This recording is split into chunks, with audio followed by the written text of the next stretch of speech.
Shalom Alaikum viewers, my name is Nicholas Mansfield. My channel is Islam versus Christianity versus Judaism. This is the continuation of the portions and the study of the life of Abraham, who became Abraham. This is a portion I've entitled The Judgment. This is chapter 11 in my own work on the Gospel and the background to it, and the basis for this begins with Genesis 17, the remnant thereof, which I've largely covered in the previous portion, and also a large portion of chapter 18 of Genesis. And supporting this is the Quran and quite a wide variety of surahs there and verses which back up the account of the destruction of the cities of Sodom and Gomorrah and the other cities of the plain. And there are some verses before this concerning the promise to Abraham and the change of his name. So I'll commence reading now, get on with the story. I will endeavour to leave some writings which will go into a more comprehensive explanation of these verses, because there's a lot of background detail to them, some which is covered by the classic work of the Jewish medieval scholar Rashi, and there are some supportive notes from a Sunni commentary on the Quran. But you can choose whether you go into the greater study of these. What should be most interesting is a different reading and a sequential reading from what books you might be used to, whether it's a Quran or a Bible. And Lut was indeed one of the messengers when he said to his people, "Do you commit the abominable? Nothing has preceded you with it from amongst any single one of the peoples. Indeed, you approach the males in ardour rather than the women, and you set roadblocks and commit wickedness in your assemblies. Nah, you are a people who commit excessive sin." And naught was his people's answer, except that they said, "Bring God's punishment upon us, if you are of the truthful. Drive them out of your town. Indeed, they are a people who retain purity." He said, "My Adon, help me against the people, the rake-hellish ones. Has a hadith or a narrative reached you, the honoured guests of Abraham? Then inform them about Abraham's guests. Jehovah also appeared to him through a form of bliss by the plains or great trees of Mamre, even as he sat at the opening to the tent in the day's heat. And he prostrated to the earth, and he said, Adonai, now if I have found grace in your eyes, I pray you not overlook thy servant." And certainly our messengers came to Abraham with glad tidings. And when they entered upon him and spoke, he lifted up his eyes and he gazed, and beheld 3 ordinary men standing all together. And when he saw, he hastened to meet them from the entrance of the tent. They said, "Shalom." He said, "Shalom," spiritual peace. "You are a people way off the beaten track. Now please let us fetch a little water, and you may wash your feet, and lean back beneath the tree. And I will fetch a portion of bread, and stay your heart. Then after that you shall pass through, for upon such grounds you came through to your servant." And they said, "Just so. By all means act according to your word." Then Abraham went swiftly into the tent to Cherie and said, "Swiftly 3 measures of fine flour, knead and make bread cakes." And to the herd ran Abraham. Then fetching a young, good and tender calf, he went to his extended family, giving it to their servant. So he swiftly acted unto him, and he did not delay to come forth, bringing an ample roasted calf. Then he took butter and milk, and the young calf which he had prepared, and he stood by them beneath the tree, so to eat. And he set him before them. He said, "Will you not eat?" But when he saw their hands not reaching to him, he felt uncertain of them, and felt weary about them. Then he felt a fear about their presence. He said, "Indeed we are fearful of you." They said, "Fear not. Indeed we have been sent to Lot's people." And they said to him, "Where is your woman, Cherie?" And he said, "Behold, in the tent." And they gave him glad tidings of a learned son.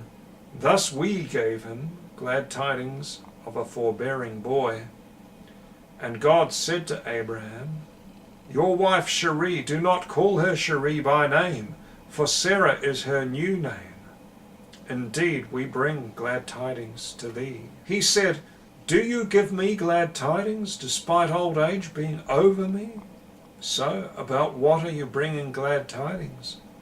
They said, "We give you glad tidings in truth, of a knowledgeable lad, so be not of the hopeless."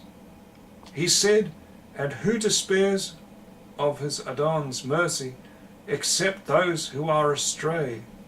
And we gave him glad tidings of Yitzhak, a prophet from amongst the righteous, and we blessed him, Isaac too, and of their seed a doer of good, and a doer of evident wrong to himself. Return I will return to you at this season of invigoration, that is the spring. And behold, I will bless her, and also give to you a son, to Sarah, from her, your woman, and I will bless him, and I will bless her, and she will come to be nations. Kings of peoples shall come to be from her. And Abram fell on his face in prostration, but laughing within. And he said in his heart, "He shall be brought forth to a son of 100th year. Should Sarah, a daughter of a 90th year, bring forth?" And Sarah listened at the tent's entrance, and that was behind. And Abraham and Sarah had entered aged days. No more was it to Sarah as a woman's course. And Sarah laughed within, saying, "Shall rejuvenation come to me, after being worn out, and my Lord aged?" Then his wife came forward with a loud voice, and put her hands to her face, and she said, "A barren old woman?" And his wife was standing, and she laughed. And Jehovah said to Abraham, "What is this?" Sarah laughed, saying, "Is it really true? I may bring forth me, and I am aged? For Jehovah is such a thing beyond precedent." They said, "Even so, that your Adon, indeed, he is the Almighty, the All-Knower. Unto the appointed time I will return to you at the season of invigoration, and Sarah shall have a son." And Sarah disassociated herself, saying, "I laughed not," for she was apprehensive. Yet he said, "No, for you did laugh." Then we gave her glad tidings of Yitzhak, and after Yitzhak, Jacob. She said, "Woe to me! Shall I bear a child while I am an old woman, and this one my husband an old man? Indeed, this is surely an amazing thing." They said, "Are you in amazement from God's decree?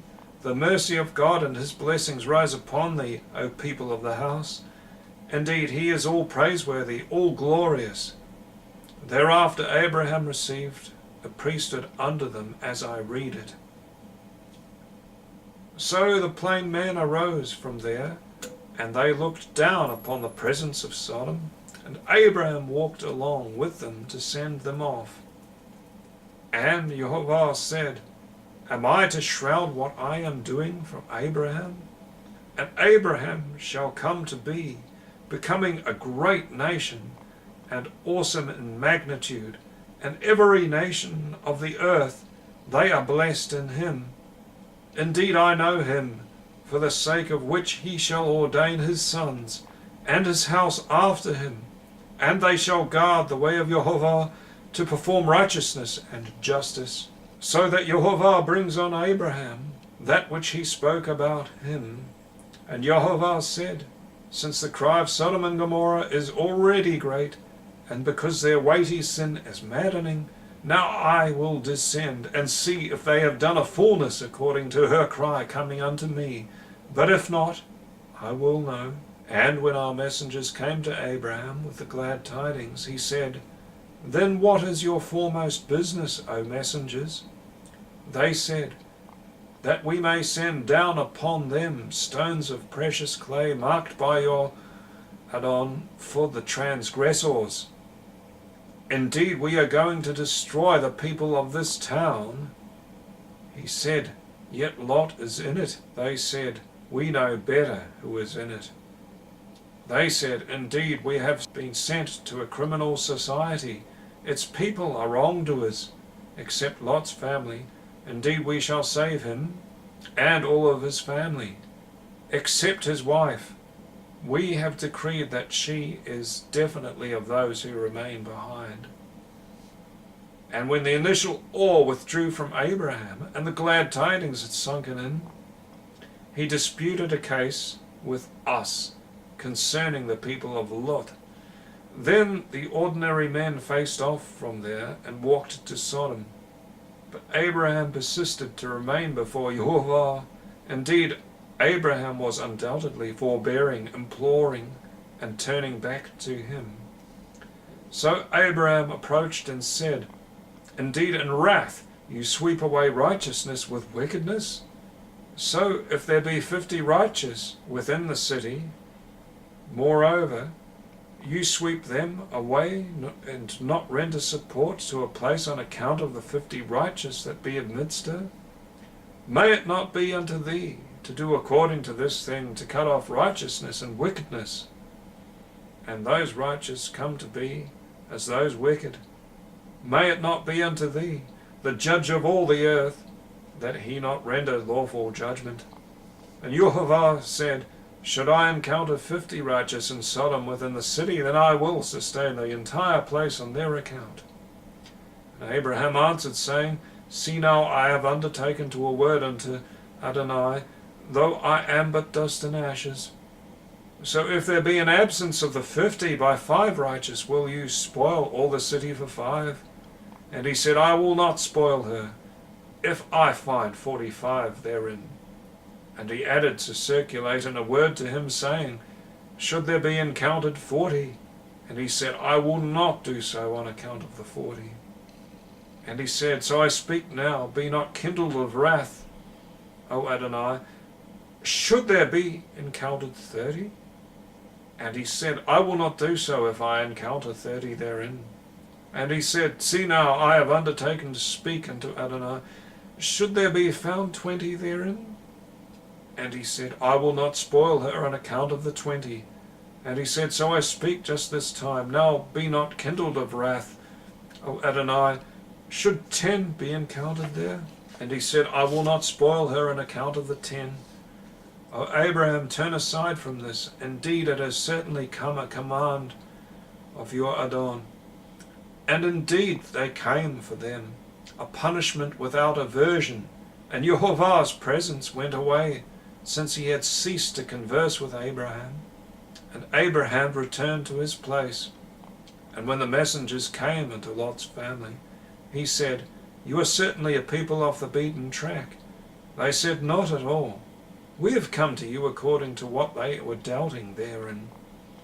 And we have come to you with the truth, and indeed we are surely truthful. So travel with your family in a portion of the night, and follow after their backs, and let not anyone amongst thee look back, and proceed to where you are directed. And we conveyed the essence of that matter to him, that the root of these would be cut off ere daybreak.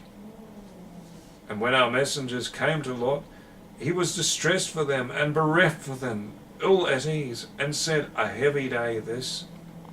And they said, Fear not and grieve not. Indeed we will save you and your family, except your wife. She is of those who remain behind. Indeed we will bring down on the people of this town a punishment from the sky, because they have been defiantly disobedient. Lot's people denied the warnings, and certainly he warned them of our seizure, but they disputed the warnings, and certainly they demanded his guests from him. So we temporarily blinded their eyes. So taste my punishment and my warnings. Then we brought out those who were therein of the believers, when we saved him and his family, except an old woman.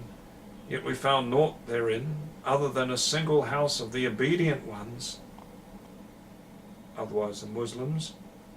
So we saved him and his family, all except his wife. She was among those who stayed behind. Indeed we sent a deadly rain of brimstone upon them, except Lot's family. We saved them by dawn, a favour from us. Thus we reward who is grateful, and an abiding punishment certainly sees them in the early morning. So taste my punishment and my warnings. So the awful cry seized them at sunrise, and we showered a rain upon them. So see how the end of the criminals was. And we made its highest as its lowest, and we rained brimstone upon them from a treated clay. Then we destroyed the others after his wife. Upon your life, indeed they were in their intoxication wandering blindly. Indeed in that are the signs for those who discern, and we have left all about it a sign for those who fear the punishment, the painful one. And in truth we have left all about it a sign, evidence for a people who use reason. And indeed it is on an established road.